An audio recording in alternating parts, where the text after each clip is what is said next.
ഇനി പറയുന്നത് 1000 ഹദീസുകളിൽ നിന്ന് നമുക്ക് മനസ്സിലാക്കാൻ കഴിയുന്ന സത്തയാണ്. ഇത് മാത്രമാണ് ഓർത്താൽ നിങ്ങൾ എല്ലാം മറന്നാലും കുഴപ്പമില്ല. ഈ പറയുന്ന ഒരു പാരഗ്രാഫ് മറക്കല്ലേ. ഇദാ ഖുംത ഇലൈഹ, നിസ്കാരത്തിലേക്ക് എഴുന്നേറ്റ് നിൽക്കുമ്പോൾ, കാര്യം പറയാം, എണീറ്റ് നിസ്കരിക്കാൻ കഴിയുന്ന ഒരാൾ ഒരിക്കലും ചെയറിട്ട് നിസ്കരിക്കാൻ പാടില്ല. എണീറ്റ് കുമ്പിടാൻ കഴിയുമെങ്കിൽ അത് സുന്നത്ത് നിസ്കാരം. എണീക്കാൻ പറ്റുന്നവന് ഇരുന്ന് നിസ്കരിക്കുക, കൂലി പകുതി ഉണ്ടാവുള്ളൂ എന്ന് മാത്രം. ഫർളിന് നിന്നേ പറ്റൂ, നിൽക്കാൻ കഴിയൂ. അൽ ഖായിം, നിൽക്കാൻ കഴിവുള്ളവർ നിൽക്കണം. നമ്മളെ പള്ളിയിലൊക്കെ നിരന്തരം ചെയറുകളായി തുടങ്ങി. ഇനിയിപ്പോൾ ചർച്ചുമാരി ബെഞ്ചും ഡെസ്ക് കൊണ്ടേ വരുമെന്നാണ് തോന്നുന്നത്. സുബ്ഹാനല്ലാഹ്, ഒരു കുഴപ്പമില്ല. ചെയറിൽ നിന്ന് നിസ്കരിച്ചിട്ടുണ്ട്, കൂളായിട്ട് ഓടിച്ചാടി നടക്കുക. ഒരു ബാഡ്മിൻ്റൺ കളിക്കാൻ പോവുക, നിസ്കാരത്തിന് എത്തുമ്പോൾ ഊരക്ക് വയ്യ.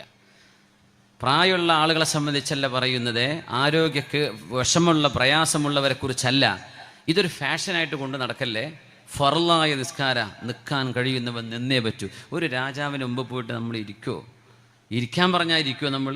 ഞാൻ ഇരിക്കണില്ല എന്നല്ലേ പറയാം. അള്ളാൻ്റെ മുമ്പിൽ കൂളായിട്ടിരിക്കേ, ഒരു കുഴപ്പമില്ലാതെ അത് ചെയ്യല്ലേ. ആലോചിച്ചാൽ മതി. നമ്മളെ ചെയ്യുന്ന പണി എന്താണ് ആലോചിച്ചാൽ മനസ്സിലാവും അതിൻ്റെ ഗൗരവതരം എത്രയാണെന്ന്. ഇദാ ഖുംത ഇലൈഹാ ഫഅലം അന്നല്ലാഹ മുഖ്ബിലുൻ അലൈക, നിസ്കാരത്തിലേക്ക് നിൽക്കുമ്പോൾ ഓർക്കണേ, അള്ളാഹു നിന്റെ മുമ്പിലേക്ക് അള്ളാഹു മുന്നിട്ടിരിക്കുകയാണ്. അങ്ങനെയാണ്. നമുക്ക് ഒരാളോടെ ഒരു സമയത്ത് ഒരു ഡയലോഗ് ചെയ്യാൻ പറ്റും. ഒരാളോടെ 1 to 1 അല്ലേ. ഞാൻ ഹുസൈനാജിയോട് സംസാരിച്ചു, ആ സമയത്ത് എനിക്ക് ഡോക്ടറോട് സംസാരിക്കാൻ കഴിയില്ല. അത് നിർത്തിയിട്ട് വേണം പറയാൻ. അള്ളാഹു സൃഷ്ടികളെ പോലെയല്ല. സൃഷ്ടികൾക്ക് 1 to 1 പറ്റൂ. അള്ളാഹു 1 to billion ഒരേ സമയത്ത് അള്ളാഹുവിന് ചെയ്യാൻ കഴിയും. അതാണ് റബ്ബും സൃഷ്ടികളും തമ്മിലുള്ള വ്യത്യാസം. മുഖാലിഫുല്ലിൽ ഹവാദിസ്, അള്ളാഹു സൃഷ്ടികളെ പോലെയല്ല. അതുകൊണ്ടാണ് കോടിക്കണക്കിന് ആളുകളുടെ ഹിസാബ് വളരെ പെട്ടെന്ന് ഞുടയിട കൊണ്ട് അള്ളാഹു തആല ചെയ്തു തീർക്കും. കോടിക്കണക്കിന് ആളുകളോട് ഒരേ സമയം 1 to 1 അള്ളാഹുവിന് കൺവേഴ്സ് ചെയ്യാൻ കഴിയും. ഇതാണ് അള്ളാഹു ജല്ല ജലാലു. അള്ളാഹുലേക്ക് നമ്മൾ മുന്നിടുമ്പോൾ അറിയണേ, അന്നല്ലാഹ മുഖ്ബിലുൻ അലൈക, അള്ളാഹു തആല നിന്നിലേക്ക് മുന്നിട്ട് നിൽക്കുകയാണ്, നിന്നെ ശ്രദ്ധിക്കുകയാണ്. നിനക്കെന്താണ് പറയാനുള്ളതെന്ന് അള്ളാഹു നിന്നെ കേൾക്കുകയാണ്. ഫഅഖ്ബിൽ അലാ മൻ ഹുവ മുഖ്ബിലുൻ അലൈക, നിന്നെ കേൾക്കാൻ ഇഷ്ടപ്പെടുന്ന ഒരാളോടാണ് നീ സംസാരിക്കാൻ പോകുന്നത് എന്ന് ഓർമ്മ വരണേ. എന്നിട്ട് പറയുന്നു, ബിസ്മില്ലാഹിർ റഹ്മാനിർ റഹീം, കരുണാവാരിധിയായ കരുണാനിധിയായ എല്ലാം തന്നവനായ അല്ലാഹുവേ, നിന്റെ നാമത്തിൽ ഞാൻ ആരംഭിക്കട്ടെ. അൽഹംദുലില്ലാഹി റബ്ബിൽ ആലമീൻ, ലോകങ്ങളുടെ രക്ഷിതാവാണ് റബ്ബേ നീയാണ് എല്ലാറ്റിനും അന്നവും വെള്ളവും കൊടുക്കുന്നത്. നീയാണ് മനുഷ്യ മക്കൾക്ക് അധ്വാനിക്കാൻ ആരോഗ്യം കൊടുത്തത്. നീയാണ് അവരുടെ കരങ്ങളിൽ, അവരുടെ വീടുകളിലേക്ക് മക്കൾക്ക് സ്വന്തത്തിന് ഭക്ഷണം കൊണ്ടുകൊടുക്കാനുള്ള അവസരം നൽകിയത്. നിന്റെ തർബിയത്തില്ല എങ്കിൽ ഞങ്ങൾ നഷ്ടപ്പെട്ടു പോയി റബ്ബേ. നീ റബ്ബുൽ ആലമീനാണ്, അർ-റഹ്മാനിർ റഹീം, എന്നാലും നീ കാരുണ്യവാൻ തന്നെ, നീ കരുണാവാരിധിയാണ് റബ്ബേ. ഇയ്യാക നഅ്ബുദു വ ഇയ്യാക നസ്തഈൻ, കാരുണ്യവാനായ റബ്ബേ, ഇബാദത്തിന് അർഹനായവൻ നീ മാത്രമാണ് റബ്ബേ. ഒരു മഖ്ലൂക്കിനും മഖ്ലൂക്കിൻ്റെതായ കഴിവില്ല റബ്ബേ. സഹായം നീ നൽകുന്ന സഹായം മാത്രമാണ് തമ്പുരാനെ. ഇഹ്ദിനസ് സിറാത്തൽ മുസ്തഖീം, അല്ലാഹുവേ നേരായ വഴിയിലേക്ക് ഞങ്ങളെ നീ വഴി നടത്തണേ തമ്പുരാനെ. സിറാത്തുല്ലദീന അൻഅംത അലൈഹിം, എത്രയോ ആളുകൾ സജ്ജനങ്ങളായി ഞങ്ങളുടെ മുമ്പിൽ കടന്നുപോയി, അവരുടെ മാർഗത്തിലേക്ക് എന്നെയും ചേർത്തണേ. ഗൈറിൽ മഗ്ലൂബി അലൈഹിം, നീ ദേഷ്യപ്പെട്ടവരുടെ മാർഗമല്ല റബ്ബേ. വലല്ലാലീൻ, പിഴച്ചുപോയവരുടെ മാർഗവുമല്ല, സജ്ജനങ്ങളുടെ മാർഗത്തിലേക്ക് എന്നെ വഴി നടത്തേണമേ. ആമീൻ. പ്രാർത്ഥനയ്ക്ക് ഉത്തരം നൽകണേ. ബിസ്മില്ലാഹിർ റഹ്മാനിർ റഹീം. ഖുൽ ഹുവല്ലാഹു അഹദ്, പറയുക നബിയേ, ഈ അല്ലാഹു ഏകനാണ്, ഒരേ ഒരുത്തനാണ്. അല്ലാഹു സ്വമദ്, എൻ്റെ റബ്ബിന് ആരുടെയും ആശ്രയം ആവശ്യമില്ല, എല്ലാവരും അവനെ ആശ്രയിച്ചിരിക്കുന്നവരാണ്. ലം യലിദ് വലം യൂലദ്, അല്ലാഹു ഒരാളെയും പ്രസവിച്ചിട്ടില്ല. അല്ലാഹു ആണെങ്കിലോ ഒരാൾക്കും പ്രസവിക്കപ്പെട്ടവനുമല്ല. വലം യകുല്ലഹു കുഫുവൻ അഹദ്, നിനക്ക് തുല്യമായി ആരുമേ ഒന്നുമേ ഈ പ്രപഞ്ചത്തിലില്ല റബ്ബേ, നിന്റെ ഈ ലോകത്തില്ല റബ്ബേ. നീ ഒരേ ഒരുത്തൻ, നിന്റെ വഹ്ദാനിയത്തും റുബൂബിയത്തും ഞാൻ മനസ്സിലാക്കുന്നു. അല്ലാഹു അക്ബർ. നീ വലിയവനാണ് അല്ലാഹുവേ. സുബ്ഹാന റബ്ബിയൽ അദീം വബിഹംദിഹി, മഹോന്നതനായ റബ്ബേ നിന്റെ മഹോന്നതി ഞാൻ ഉയർത്തി പറയുന്നു, നിന്നെ ഞാൻ പുകഴ്ത്തുന്നു റബ്ബേ. സുബ്ഹാന, സുബ്ഹാന എന്നതിന് പ്രത്യേകത ഉണ്ട്. നമ്മൾ ഇറങ്ങുമ്പോൾ ചൊല്ലൽ സുന്നത്താണ് സുബ്ഹാനല്ലാഹ്. കയറ്റം കയറുമ്പോൾ അല്ലാഹു അക്ബർ എന്ന് ചൊല്ലണം. ഇതൊക്കെ കേരളത്തിന്റെ റോഡുകളിൽ ചൊല്ലിയിട്ടില്ലേ പിന്നെ ഏത് നാട്ടിലെ വീട് ചൊല്ലുക? താഴെ ഇറങ്ങുമ്പോൾ ഇറക്കം വിടുമ്പോൾ സുബ്ഹാനല്ലാഹ്. എന്തെന്നറിയോ? സുബ്ഹാൻ അർത്ഥം എന്താ? അല്ലാഹുവേ യു ആർ ട്രാൻസെൻഡ്. അല്ലാഹുവേ നീ ഒരു ന്യൂനതയും ഇല്ലാത്തവനാ റബ്ബേ. ഇറക്കെന്ന് പറഞ്ഞൊരു താഴ്ചയല്ലേ, നിനക്ക് താഴ്ചയും കുറവൊന്നുമില്ല റബ്ബേ, നീ മീതയാണ്. നമ്മൾ കയറ്റം കയറാണ്. അടിമാലി എത്ര വരെ ചൊല്ലാം? കോതമംഗലം വിട്ടാൽ അല്ലേ, നേര്യമംഗലം വിട്ടാൽ അല്ലാഹു അക്ബർ. ബസ്സിലൊക്കെ വെറുതെ ഇരിക്കല്ലേ, തക്ബീർ അല്ലാഹു അക്ബർ. അല്ലാഹ് മെല്ലെ ചൊല്ലിക്കോ, അടുത്തുള്ള ആൾക്കാരെ പേടിപ്പിക്കൊന്നും വേണ്ട, മെല്ലെ ചൊല്ലിയാൽ മതി. അല്ലാഹു അക്ബർ.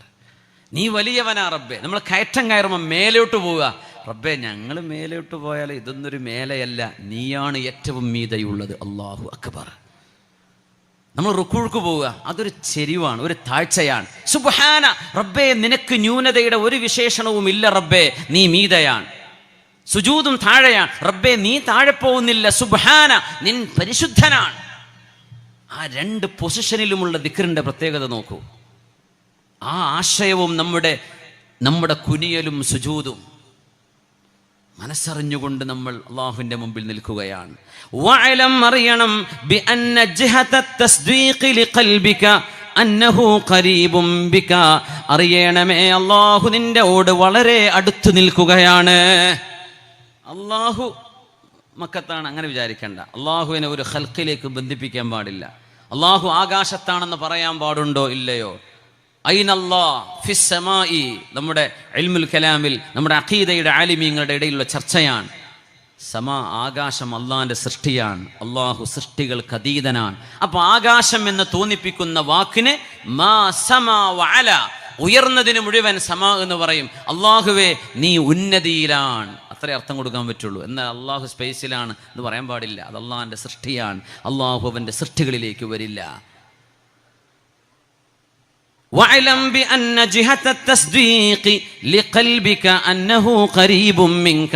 അല്ലാഹു നിന്റെ മുമ്പിൽ അള്ളാന്റെ റഹ്മത്ത് കൊണ്ടും ഖുദ്റത്ത് കൊണ്ടും ഇൽമു കൊണ്ടും നിന്റെ മുമ്പിലുണ്ട്. അല്ലാഹ് എവിടെയാണെന്ന് ചോദിച്ചാൽ എന്താ മറുപടി പറയാ? അള്ളാഹു എല്ലായിടത്തുമുണ്ട്. എങ്ങനെ? അള്ളാഹിന്റെ ശരീരം കൊണ്ടെന്ന് പറയരുത്. ബിഇൽമിഹി വഖുദ്റതിഹി വറഹ്മതിഹി, അള്ളാഹുവിന്റെ അധികാരം കൊണ്ട്, അവന്റെ ഇൽമു കൊണ്ട്, അള്ളാഹുവിന്റെ ഖുദ്റത്ത് കൊണ്ട് അള്ളാഹു എല്ലായിടത്തുമുണ്ട്. അങ്ങനെ മറുപടി പറയാൻ പറ്റും. അള്ളാഹുവിന്റെ ദാത്തിനെ ഒരു സൃഷ്ടിയിലേക്കും ബന്ധിപ്പിക്കുക പാടുള്ളതല്ല. അത് നമ്മുടെ അഖീദയിൽ മനസ്സിലാക്കേണ്ട വിഷയമാണ്. ആ അല്ലാഹു വനഹ്നു അഖ്റബു ഇലൈഹി മിൻ ഹബിലിൽ വരീദ്, കഴുത്തിലെ പ്രധാനപ്പെട്ട നരമ്പാണ് കണ്ഠനാടി. ആ കണ്ഠനാടിയേക്കാളും അല്ലാഹു നിങ്ങളോട് അടുത്തിരിക്കുകയാണ്.